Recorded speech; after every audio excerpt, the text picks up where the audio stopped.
Fountains Abbey, The Story of a Medieval Monastery, by George Hodges.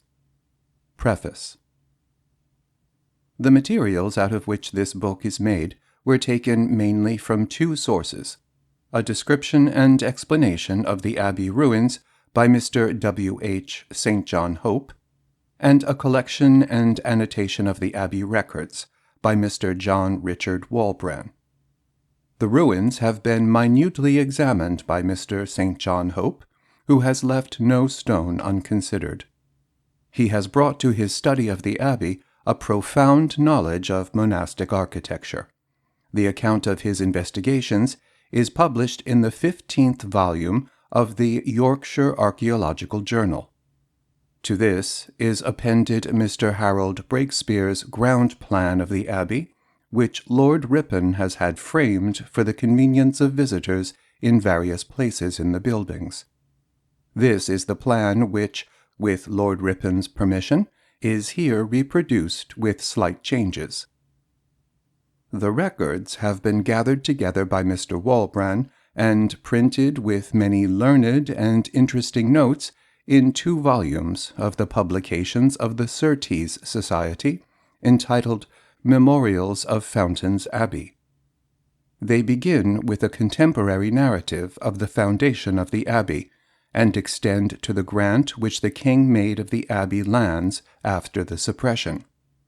They include the chronicle of the administrations of the abbots, the deed of the ground on which the Abbey stands, a series of royal charters and a series of papal privileges, various records of the dealings of the monastery with its neighbors, clerical and lay, letters to Thomas Cromwell from Leighton and Lee, the commissioners at whose demand the Abbey was surrendered, and from Marmaduke Bradley, the abbot who surrendered it, and the king's assignment of pensions by name to the abbot and the monks after the dissolution.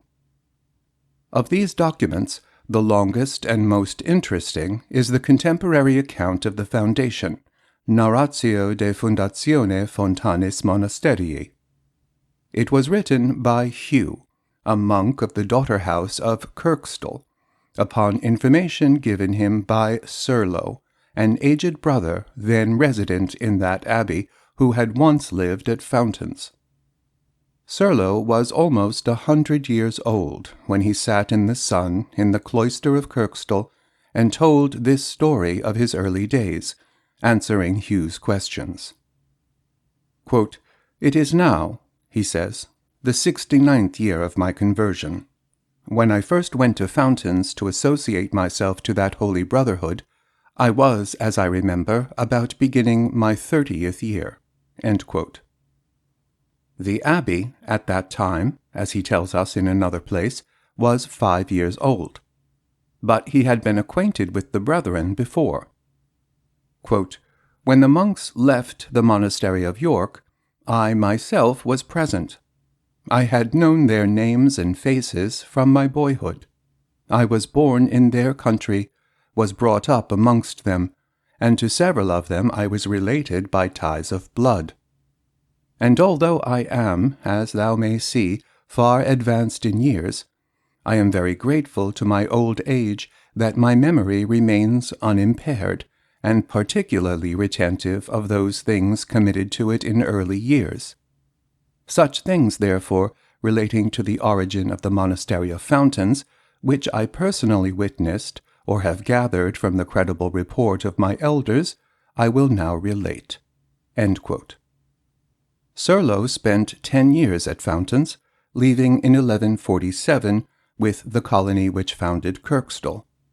After that, the chronicler writes not from personal observation, but from near acquaintance.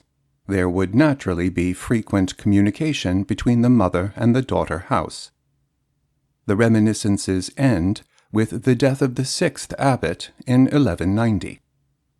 Thence the history proceeds by the hand of Hugh and others, to recount the administration of the 7th and 8th abbots, and mention is made in the last sentence of the 9th and 10th.